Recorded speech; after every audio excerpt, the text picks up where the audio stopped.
হাসিনা বাংলাদেশের মানুষের কাছ থেকে 15ই আগস্ট তার পিতার হত্যাকাণ্ডের বিচার প্রতিশোধ গ্রহণ করার ঘোষণা দিয়েই রাজনীতি শুরু করেছিল।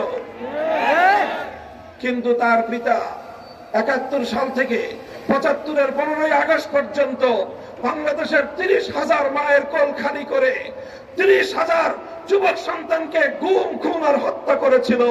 সে কথা শেখ হাসিনা অর্জিত হয়েছিল ইনশাআল্লাহ বলে স্বাধীনতা অর্জিত হয়েছিল কোরআন সুন্নাহ বিরোধী কোন আইন তৈরি না করার প্রত্যয় এবং কমিটমেন্টের উপর। 16ই ডিসেম্বর 71 সালে মুক্তিযুদ্ধে বিজয় অর্জন করার কয়েক মাসের মধ্যেই বাংলাদেশের মানুষ প্রত্যক্ষ করল দেশের প্রায় সকল জনতার সকল জনগণের ইচ্ছা এবং অভিপ্রায়কে বৃদ্ধাঙ্গুলি প্রদর্শন করে ভিন দেশি আরেকটি রাষ্ট্রের ইচ্ছা এবং প্রেসক্রিপশনের ভিত্তিতে বাংলাদেশের মানুষের উপর একটি সংবিধান চাপিয়ে দেওয়া হয়েছিল। নতুন একটি চেতনা তৈরি করা হয়েছিল, যেই চেতনার নাম হলো 72-এর চেতনা। 72-এর চেতনার মাধ্যমে বাংলাদেশের 71-এর মুক্তিযুদ্ধের চেতনাকে ছিনতাই করা হয়েছিল। আজ আবার 2024 সালের দ্বিতীয় স্বাধীনতার পর আমাদেরকে মনে রাখতে হবে, পতিত স্বৈরাচারী শক্তি এখনো কিন্তু তারা বসে নেই, ষড়যন্ত্র করছে বাংলাদেশের ছাত্র জনতার এই অভূতপূর্ব বিজয়কে আবার ছিনতাই করার জন্য। একতরফা প্রতিশোধ পরায়ণতার কারণে একটা মানসিক বৈকল্যের শিকার একজন মানুষের নাম শেখ হাসিনা। আমি বলি, আওয়ামী লীগের নেতৃবৃন্দের বিচার হওয়া উচিত শুধু এই কারণে যে এইরকম একজন মানসিক প্রতিবন্ধী সাইকো রোগীকে এত বছর ধরে এদেশের মানুষের কাঁধের উপর তারা বসিয়ে রেখেছিল। আর এই মানসিক বিকারগ্রস্ত শেখ হাসিনা অব্যাহতভাবে চেষ্টা চালিয়ে গিয়েছে বাংলাদেশকে একটি ব্যর্থ রাষ্ট্রে পরিণত করার জন্য।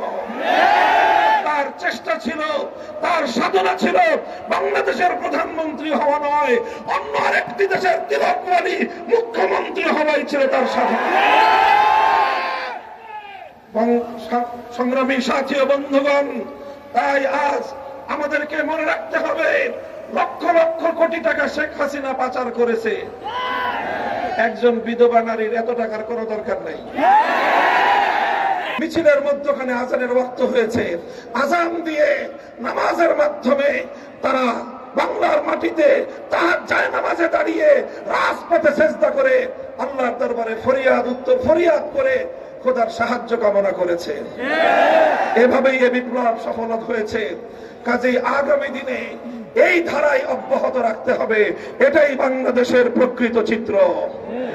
ইনশাআল্লাহ বৈষম্যহীন পূর্ণাঙ্গ ইনসাফপূর্ণ এক সমাজ গড়তে হলে আমরা বিশ্বাস করি পরিপূর্ণ বৈষম্যহীন সমাজ একমাত্র আল্লাহ প্রদত্ত জীবন ব্যবস্থার মাধ্যমেই সম্ভব।